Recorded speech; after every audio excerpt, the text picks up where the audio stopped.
TikTok'ta bana deyilən sevər, çox pis sevər, şans deyil. İndi mən də sənə deyirəm ki, sevər, heç vaxt təşəbbüsü əlindən vermə. Burnunu istəyirsən, yaxşı edirsən. Burada həkim indi mən gətirəcəm sənə görə. Ağlayır qəlbim, gözlərim xəstə, yata bilmirəm, gəlməni sən. Gəlmə qaranlıq gecələr, taqətim yoxdur gecə. Sizlərin ölüm döşəyində çabalasın.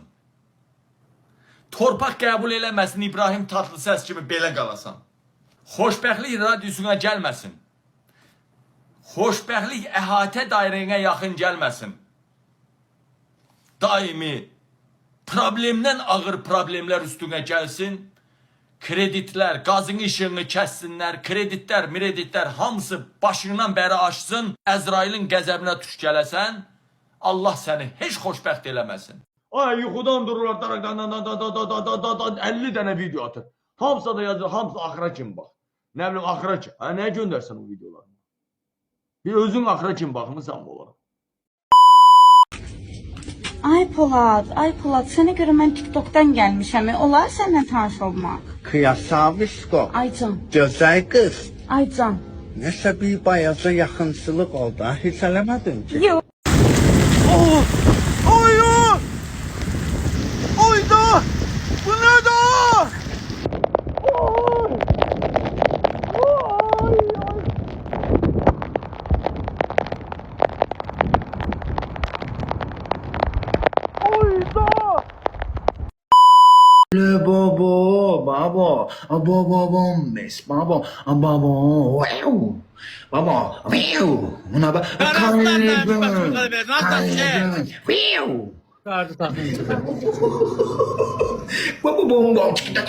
Ay Allah. Sen kişi bu ne hareketlerden bambılı. Çıkadaktım tan. Bir babam mes. Aramız mübarek!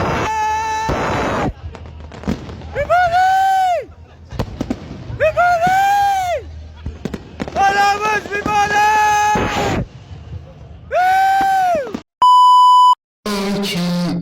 Seni görene kadar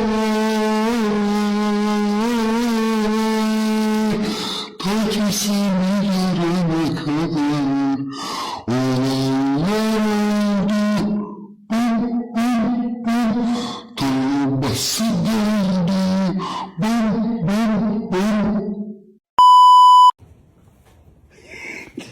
Ay, bağırsan Rüya, qorxmursan? Yox. Kulaq uzat təmizlətdir dedi.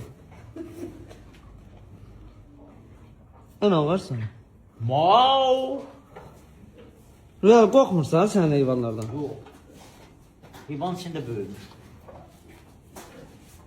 Hələ yeyərəm. Bravo Supermarketlər şəbəkəsinin Xətayda yerləşən hipermarketindən və bu filialdan Nəcəf Qulu Rəfiyev küçəsində yerləşən filialından girdilər. Həqiqətən də enerji içkisi 16 yaşlı yeniyetməyə satılıb. Qəbzi də burada. Bax. Adem. Alıştırıyor dedi. Maşınla restoran olur mu? Ana maşın, ne restoran, yuxu da duruyor. Vay da var, mən də sevinmişdim. Allah sevinsin, inşallah olur. Duruyor, dur get çörək dur.